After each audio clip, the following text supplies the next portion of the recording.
Hello and welcome aboard British Airways Club World long-haul product on this flight from Madrid to London. That's right, it's just a 1 hour 50-minute flight on this awesome long-haul configured plane, and I'm really excited to try British Airways Club World.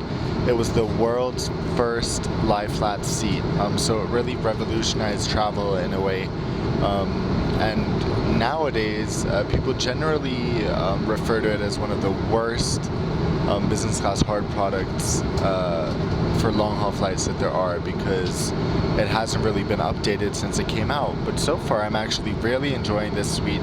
Check out the privacy. This is a backward facing seat, which is quite cool. So come with me on this review. We'll see what it's like. And if you want to hear my thoughts, then make sure you keep on watching.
Sir, 14 minutes, just over here. Hello, good morning. Thank you.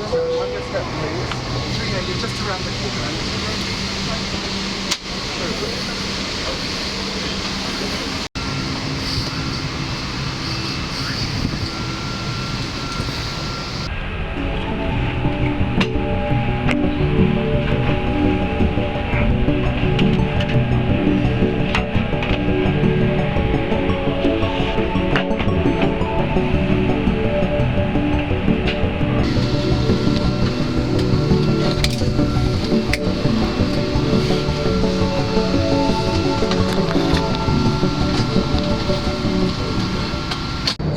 So I'm very excited to be on board the British Airways Club World, British Airways Club World aircraft.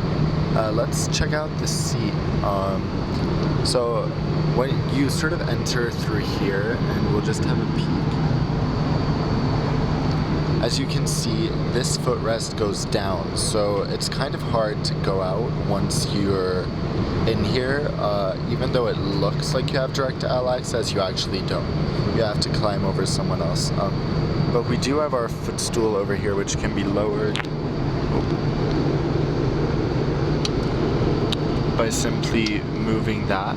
So looking down here, we have a USB port, power port, and then we have a storage area. Now, when I'd seen pictures or so of this seat before, I didn't actually realize there was this much storage. And there is this actually huge storage compartment, which feels very safe. It's not easily accessible if anyone sort of wants to come by and grab something. See, I have a laptop, I have my Bose headphone case, I have a camera lens, I have tons of stuff in here, and it all fits, so that's a very good sign. Just to show you how big it is, although in bed mode I'm not exactly sure how that would work. Then up here we have the tray table, and you can definitely tell signs that this seat is aging though. because things don't really work like they're supposed to, at least some of them. So we have this tray table which is extremely flexible. It opens up like this.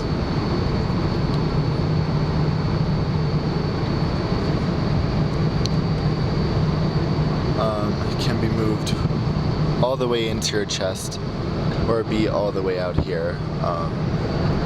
And then we just fold it up like this. Then this button over here releases the entertainment system. And I have to say I'm a little confused because apparently on today's flight the entertainment system is inactive since it's so short. And to me that just doesn't really make sense, because if you have an entertainment system, why not let your customers enjoy it? It seemed like the in-flight map would be working, at least according to the crew, but I can't see that working either. Then there is this huge sort of aged-looking privacy partition, which can be lowered with a button up there. It's funny because when you're boarding and sort of during takeoff, you're literally facing the person across from you. And down here we have all our seat controls. And over here, another USB charging port, the headphone jack, some other jacks that look a little beat up, and a remote. We have armrests on either side, and that's pretty much it.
So here is my special meal I ordered.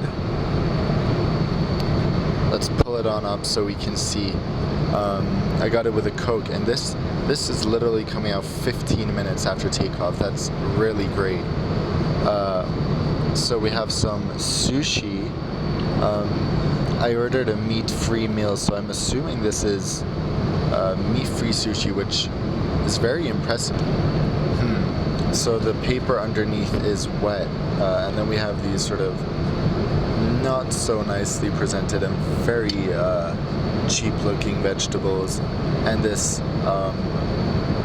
sort of tiny fruit cup.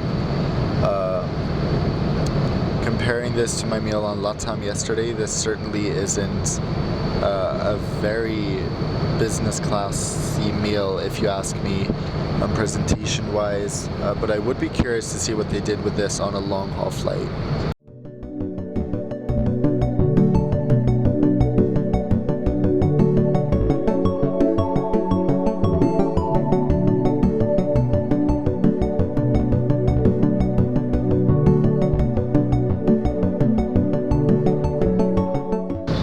So the meal's over, and it looks like the regular options were a panini or a Waldorf salad.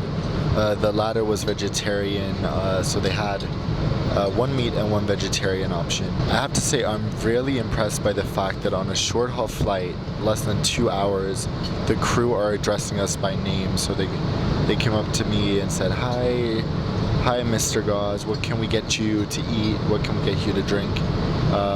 Just very impressive in that aspect.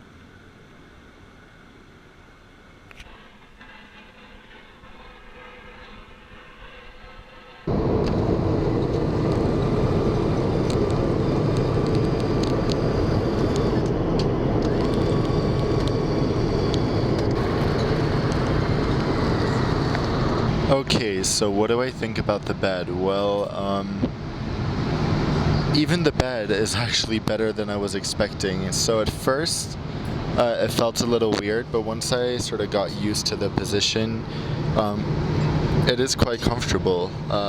Obviously, it's not super wide since the cabin is 8 seats abreast, but it still feels like I could definitely have a nice night's sleep here. And as I've said before, privacy is the #1 thing for me when sleeping on an airline bed. And it feels like we're in our own little sleeping pod here, so privacy definitely isn't a problem.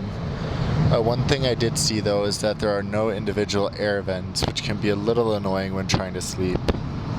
There is also a cute little reading light up here, which can be maneuvered like this and brightened or dimmed like that. So we've started our final approach, and how was this flight in BA's Club World seat with Club Europe service? It was really nice. I wouldn't say it was better than my LATAM flight yesterday just because the entire experience felt a little more premium, but definitely I like this seat. I could see myself flying this on a long haul flight. I wouldn't hesitate to book it, and I would recommend it. I came in with quite low expectations and I was definitely impressed. I guess that's the key to a good review. So yeah, there was great storage, very nice service. BA crews, in my experience, are always very professional and just genuine. And yeah, I hope you all enjoyed this review. If you did, make sure to give this video a thumbs up, comment below what you thought, and of course subscribe for much more like this. I upload at least one review a week. And until I see you all next time, fly safe.